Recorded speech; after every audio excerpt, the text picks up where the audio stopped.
همانطور که ورود رادیو و گرامافون باعث فراگیری نسل اول پاپ در ایران شد، تأسیس تلویزیون نیز باعث شد تا نسل بعدی پاپ ایران به خانه‌های مردم راه پیدا کنند.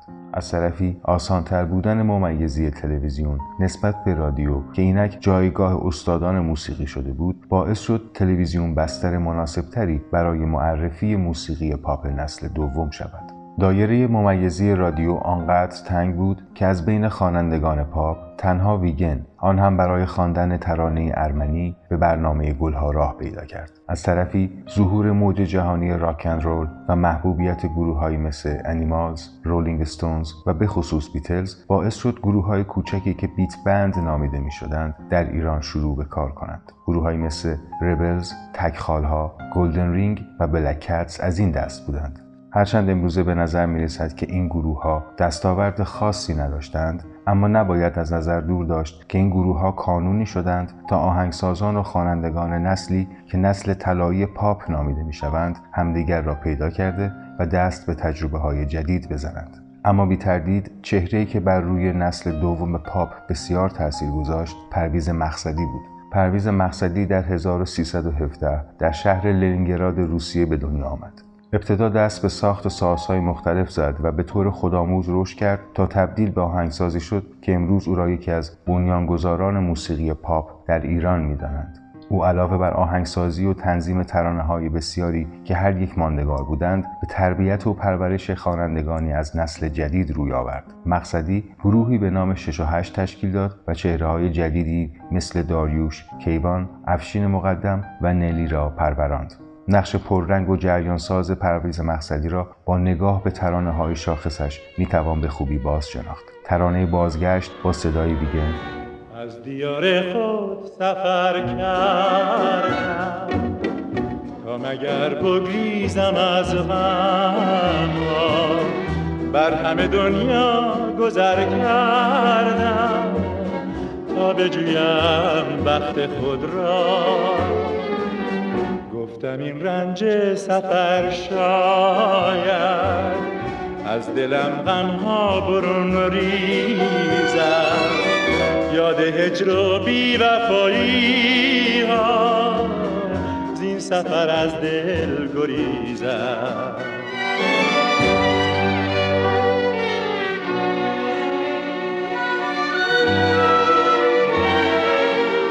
ای دریغان جا ندیدم من جز افقهای مه‌آلودی، هرگز از ساز وفا آنجا بر نمی آمد سرودی. یک نگاه مهربان آنجا بر نگاه من نمی افتاد، دل در آنجا هم نشد شاد. آمدم همچون پرستوها تا بسازم آشیانم را در همین خاک طرفزار. بار دیگر در آن خوانم نغمه های عشق و رویا. ترانه گل بی گلدون با صدای گوگوش: میگفتی بی تو هیچم، با من بمون همیشه، نباشی من میمیرم، گل بی گلدون نمیشه. چه اشتباهی کردم حرفاتو باور کردم، چه اشتباهی کردم حرفاتو باور کردم. ترانه به من نگو دوست دارم با صدای داریوش: حالا که کار تو شده پر از نیرنگ و ریا، حالا که دل تو شده فرسنگا دور از خدا، به من نگو دوست دارم که باورم نمیشه، نگو فقط تو رو دارم که باورم نمیشه. ترانه تنگ غروبه با اجرای 3 نفره داریوش، کیوان و ماسیس. تنگ غروبه خورشید اسیره، میترسم امشب خوابم نگیره، میترسم امشب خوابم نگیره.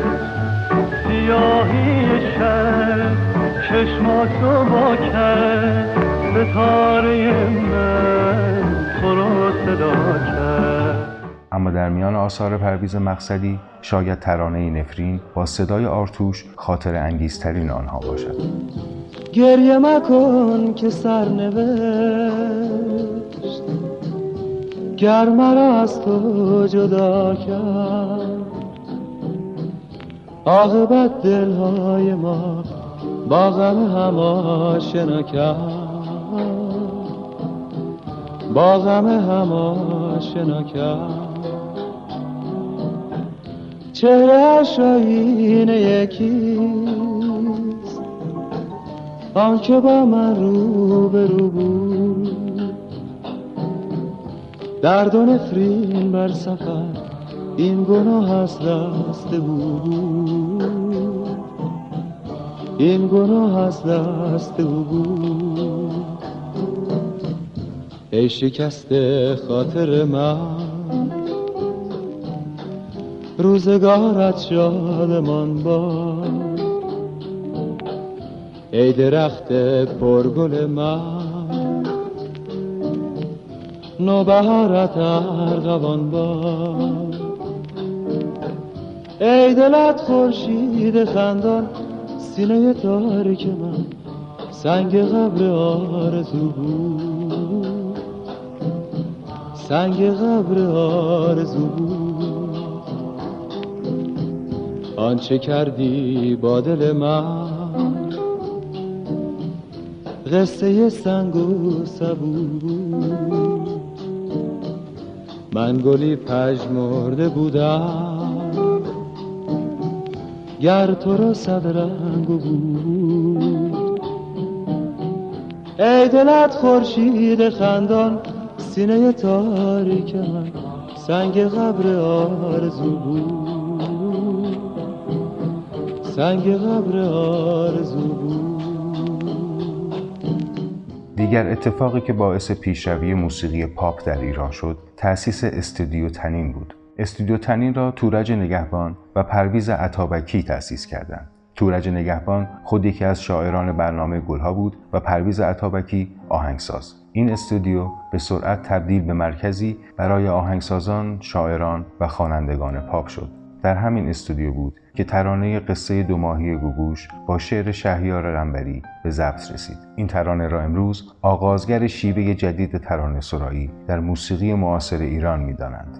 در سالهای دهه 50 شمسی موجی از خواننده محوری در موسیقی پاپ ایران شکل گرفت که باعث شد خوانندگانی چون گوگوش، ابی، داریوش، ستار، هایده، مهستی، نوشافرین و مرجان به چهره‌های محبوب تبدیل شوند. در مقابل برای نمونه افرادی چون آندرانیک، بابک بیات، محمد حیدری، فرید زلاند، ایرج جنتی عطایی و ناصر چشم‌آذر که نقش اصلی در تولید ترانه‌ها داشتند، در بین مردم ناشناس ماندند. این پدیده خواننده محوری که ابتدا از موسیقی فیلم‌ها آغاز شد، باعث شد موسیقی پاپ در این دوره رنگ و بویی تجاری‌تر از گذشته به خود بگیرد. به یقین مشهورترین خواننده این دوران گوگوش است. فائقه آتشین که بعدها نام هنری گوگوش را برای خود برگزید، در 1329 در محله سرچشمه تهران به دنیا آمد. پدرش آکروباتیست بود و فائقه نقش دستیار او را ایفا می‌کرد. از این رو از کودکی صحنه را تجربه کرده بود و شاید همین تجربیات دلیل آن شد که خیلی زود به شهرت برسد. گوگوش اولین ترانه خود را با عنوان قصه وفا در 1347 ضبط کرد. این قطعه را پرویز مقصدی بر روی شعری از ایرج جنتی عطایی آهنگسازی کرده بود. در بهار 1350 با خواندن ترانه قصه 2 ماهی با آهنگسازی بابک افشار و شعر شهریار قنبری به شهرت رسید. اما بیشک این همکاری او با حسن شماعی زاده، اردلان سرافراز و باروژان بود که شهرتش را حتی تا سالها بعد از انقلاب 57 و ممنوعیت موسیقی تداوم بخشید. محصول این همکاری 17 ترانه بود که هر کدام جزء پرطرفدارترین ترانه‌های پاپ ایرانی شدند. حسن شماعی زاده در 1322 در اصفهان به دنیا آمد. در دهه دوم زندگیش به عنوان نوازنده وارد رادیو شد و همزمان برای ارکسترهای جاز و پاپ سازهای برنجی می‌نواخت. در 1351 آهنگسازی را شروع کرد و ابتدا ترانه‌هایش را امیر رسایی، عارف و گوگوش خواندند. شاید او را بتوان مشهورترین آهنگساز دهه 50 بین شنوندگان موسیقی پاپ دانست. همانطور که در یک نظرسنجی که در سال 1354 توسط مجله زن روز انجام گرفت، او با تعداد 50,000 رأی به عنوان بهترین آهنگساز سال شناخته شد. نفر دیگر این تیم اردلان سرافراز بود که در 1329 در شهرستان داراب به دنیا آمده بود.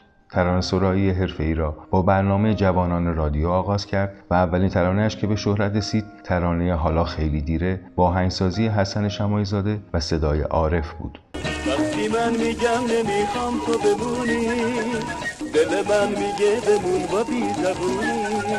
من دوست دارم ولی بهت نمیگم، دست سردم و به دست تو نمیدم. تو اگه با من باشی قلبت میمیره، گرمی قلب تو رو دستا میگیره. چی بیشال اگه تو رو زودتر میدیدم، حالا میبینم تو رو ولی خیلی دیره. نفر آخر این گروه باروژان بود. باروژان به عنوان تنظیم کننده به نوعی حکم رهبر گروه را هم داشت. او در سال 1315 در خانواده ارمنی در قزوین متولد شد. باروژان پس از تمام کردن تحصیلاتش در مدرسه عالی موسیقی با بورسیه تلویزیون به آمریکا رفت تا در دوره تنظیم آهنگ و موسیقی پاپ آموزش ببیند. باروژان کار خود را با موسیقی فیلم آغاز کرد و سپس یکی از ارکان استودیو تنین شد. تأثیر او بر موسیقی پاپ ایران با توجه به سالهای کوتاه فعالیتش بی همتاست. مرگ زود هنگام باروژان بر اثر سکته قلبی نقطه پایانی بود بر حضور او در عرصه موسیقی پاپ. انتخاب ترانه از میان ترانه‌های این 4 نفر کار دشواری است، اما شاید ترانه‌ای که در آن نقش همه آنها در کمال خود دیده شود ترانه کولی باشد. شب من پنجره‌ای بی فردا، روز من قصه تنهایی ها، مانده بر خاک و اسیر ساحل. ماهی دور از دریا، هیچ کس با دل آواره من لحظه ای همدم و همراه نبود. هیچ شهری به من سرگردان در دروازه خود را نگشود. کلیم خسته و سرگردانم، ابر دل تنگ پر از بارانم. کلیم خسته و سرگردانم، ابر دل تنگ پر از بارانم.